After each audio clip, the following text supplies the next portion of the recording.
And what's going on, Bruin Nation, LAFB fam? Great to see all of you. It's the Madman here. It's been a couple of days. Excited to be back online.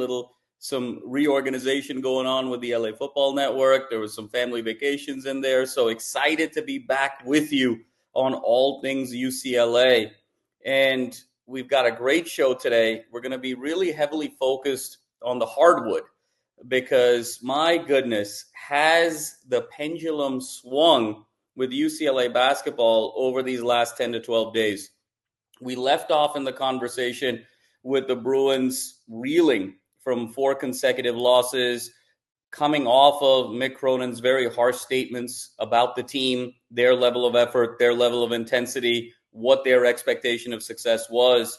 And we were left wondering, was this going to potentially even spiral this incredibly promising team, this roster, and this season to a point of no return? And in fact, what has happened is the exact opposite. The Bruins now coming off of 4 consecutive victories to be able to restabilize their season a bit, now sitting at 15-6 overall, 6-4 in the Big Ten, and sitting only 1 game behind Wisconsin for the number 4 slot in the Big Ten, and only 2 games behind a number 2 position in the Big Ten. So much to sort of play for here moving forward.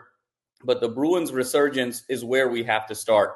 And I think over the course of these last few games, I think there's been a couple of patterns that have emerged, 3 really in particular. The first is we have to start with the big man, the man who has sort of taken this season by storm. He's in many ways the spiritual leader of the group, the mascot of the group, the energy linchpin of this team as a source of inspiration, Aday Mara. So excited for his development, particularly over these last 3 games. He has been working so hard in the weight room, on the court, before practice, after practice, really bringing that Mamba mentality to his preparation. And he finally sort of got his breakthrough in that Wisconsin game. What a tour de force performance there. 22 points on a perfect 7 for 7 from the field, and showed just a variety of offensive moves that it's starting to come together for him. We knew he had the skill. He's got that jump hook off of either hand. He's comfortable with the right hand, the left hand. He can spin to either shoulder. He's got really meticulous, methodical footwork.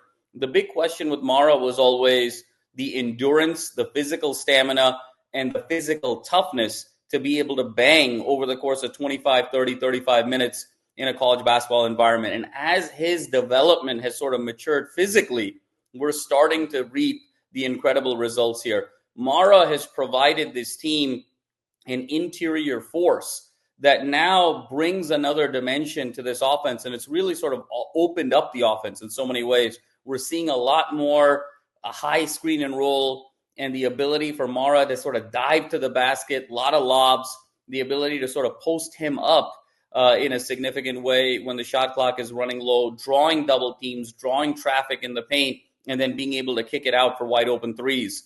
And then, of course, I think his overall approach defensively has been really significant, particularly in that last game, the crosstown showdown victory against USC, where he was just all over the place, recording 5 blocks and really disrupting everything that USC wanted to do in the second half. And it's going to be an interesting conversation now for Mick Cronin with Mara's emergence. It's really given this team a sense of confidence and a sense of identity offensively. And I still believe the best possible lineup for UCLA moving forward is you bring in Mara at the 5, you got Bilodeau at the 4, Daly and Johnson become your 2s and 3s in an interchangeable way, and then you got Sky Clark running the show. I know there's been a lot of conversation about perhaps going smaller, maybe having even Bilodeau come off the bench, but I actually think kind of going Mara and Bilodeau down low, having your 2, all-floor wings in terms of Daly and Johnson, and then Clark running the team, and then having that sort of spark plug in Sebastian Mack coming off the bench with that leadership with Dylan Andrews, I think is really the recipe for success here. I actually think UCLA, in many ways, we have yet to see the best version of this team. They actually kind of remind me of the pro team in town, the preeminent pro team in town, the Lakers. where so much of the conversation the last couple of years with the Lakers and their ability to sort of get to the next level has been, should Anthony Davis be at the 4 or should Anthony Davis be at the 5? And if you recall, in that 2020 season, the Lakers were able to win the championship because Anthony Davis was able to play to his natural position at the 4. They had Dwight Howard, they had JaVale McGee doing the banging at the 5, and allowed Anthony Davis to sort of come for help with great defensive prowess, but also freed him up offensively. And I think there's a similar analogy here with UCLA. I think Bilodeau is just not physically strong enough to play the 5 in some of these big games. We saw it against Gonzaga. We saw it in some early season games where there was a greater deal of physicality, particularly a bit with New Mexico as well. And I think bringing Bilodeau down to the 4, he's going to be able to do all the things that he likes to do, and it's going to sort of free him up to be more of a rover defensively as well, with Mara doing the banging. So Mara's emergence, number 1, has been absolutely key. I think the second big point when looking at this team, they're starting to just be more free-flowing offensively. And I think there's a decisiveness there. There's a confidence there. And I think Mick has taken the reins off a little bit. And you can see his behavior on the sideline he's always going to be Mick. He's always going to be intense. But I've noticed the difference with him in terms of being able to allow for mistakes, being able to sort of go more with the ebbs and flows of the game and give these guys a little bit more room, a little bit more creativity, a little bit more rope to make mistakes and be more free-flowing. I don't know if that's a conversation Mick had with himself. I don't know if Martin Jarman stepped in. I don't know if other sort of donors or folks close to him stepped in. But you can see a behavioral shift in Mick pertaining to his guys and the willingness to kind of deal with mistakes and the willingness to play more of a free-flowing brand of ball over these last few games. And you can see it. 3 of the last 4 games, UCLA's crossed 80 points. 3 of the last few games, UCLA has been above 50% shooting from the field. And you can see the ball is moving. Guys are more decisive. Guys are playing with more confidence. They're not as afraid to make mistakes as they have been in the past. Really, the only game out of that 4 was the Washington game that sort of looked like old UCLA, kind of vintage Cronin, 65-60, really sort of grinded out. But that was really the result of needing to change their game plan on the fly with Bilodeau's ankle injury and sort of having to get to a more conservative style. Outside of that, been wildly impressed with how UCLA has sort of moved the ball and really sort of gotten spacing, the right pace, and they're starting to make some great shots. And then I think the last point is, I'll sort of call it Madman's method, which I've been sort of talking about all year. You need to have 2 guys from the perimeter in double figures every game, and particularly from your lead guard spots, the 4 guys we're talking about, Clark, Andrews, Mack, Stefanovic. 2 of those 4 guys need to be in double figures every game for this team to be successful. If Bilodeau plays to his averages, Kobe Johnson plays a floor game, Daly plays to his averages, and now you get some support from Mara, it really comes down to what you're going to get out of those lead guards.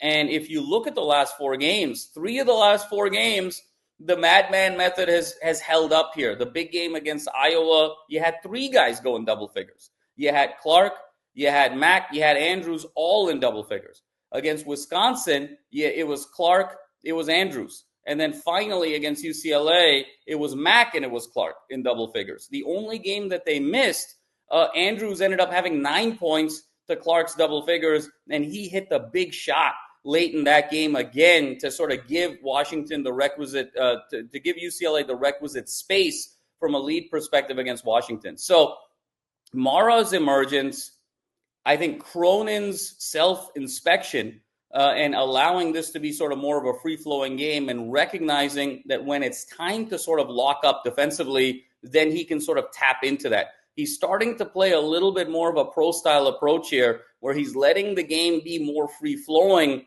for the first 20, 25, 30, even 35 minutes of the game. But then when it's time to lock in that final 5 to 7 minutes, or when it's time to lock in critical moments of the game, if you're falling behind, you need a momentum swing, he's sort of dialing it up. So that's been key. And then the Madman method of these perimeter guys is really holding up. And what I'm excited about moving forward is I think there's an identity down the stretch with this team too. The big knock on Cronin has been lack of offensive identity and clarity in moments of stress in sort of clutch situations the last couple of years. And that has sort of manifested itself with blown leads in big spots in the tournament, Pac-12 tournament, and other marquee games. And where UCLA has been most successful has been when Cronin has really, again, employed more of a pro-style approach of having his lead scorer really serve in isolation environments. And we saw that in 21 and 22 with Jaquez and Jazang. Jazang kind of getting hot in that 21 run really is what propelled this team, because down the stretch, it was all about Jazang. Then, obviously, 22 and 23, it really was all about Jaquez. Anytime UCLA needed a big bucket, it was give it to Jaquez and really play isolation ball. And what we've seen over this season, particularly over these last few games, is Sebastian Mack has become that guy. Even though he's a sixth man, he has become that go-to guy down the stretch. We saw it against Wisconsin. The number of isolation plays in the last 3 or 4 minutes of that game.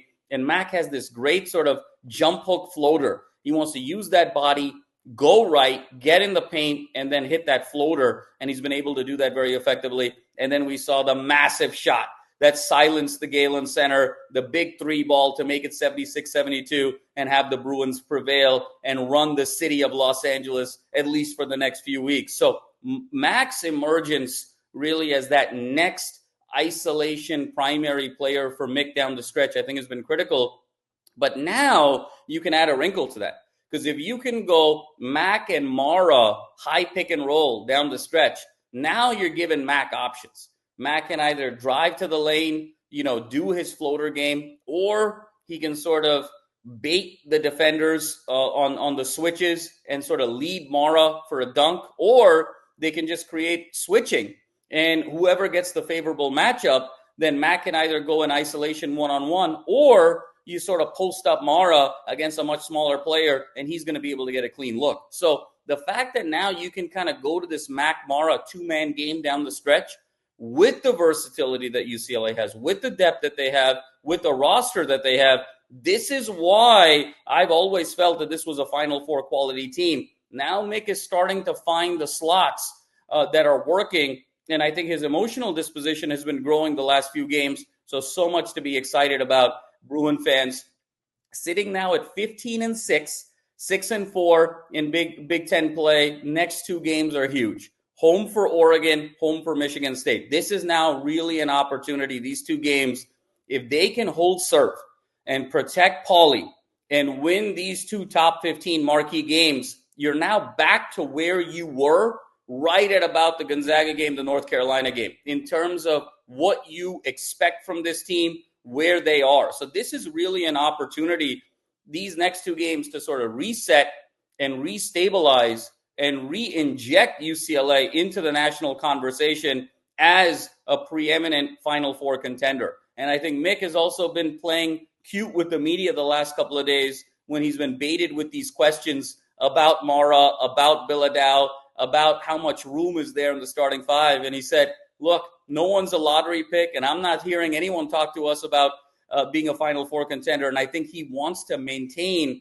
that chip on his shoulder for the team. He wants to maintain that underdog identity, but then be able to sort of really dial it in because he knows he's got a great roster here. So lots to be excited about, Bruin fans. We've got things stabilized. I'm so fired up. I got you covered after Oregon. I got you covered after Michigan State. And then we'll also talk a little bit of football. Things have been a little quiet, but some notable moves. We'll talk a little bit about Cody Whitfield. We'll talk about some of the potential gets in the portal. But the football program is head down grinding right now, as they should be. But it's a great time to be a Bruin. It's a great time to be alive and be a Bruin. And fours up forever, Bruins Nation. Until next time, we'll talk in a few days. Fours up forever.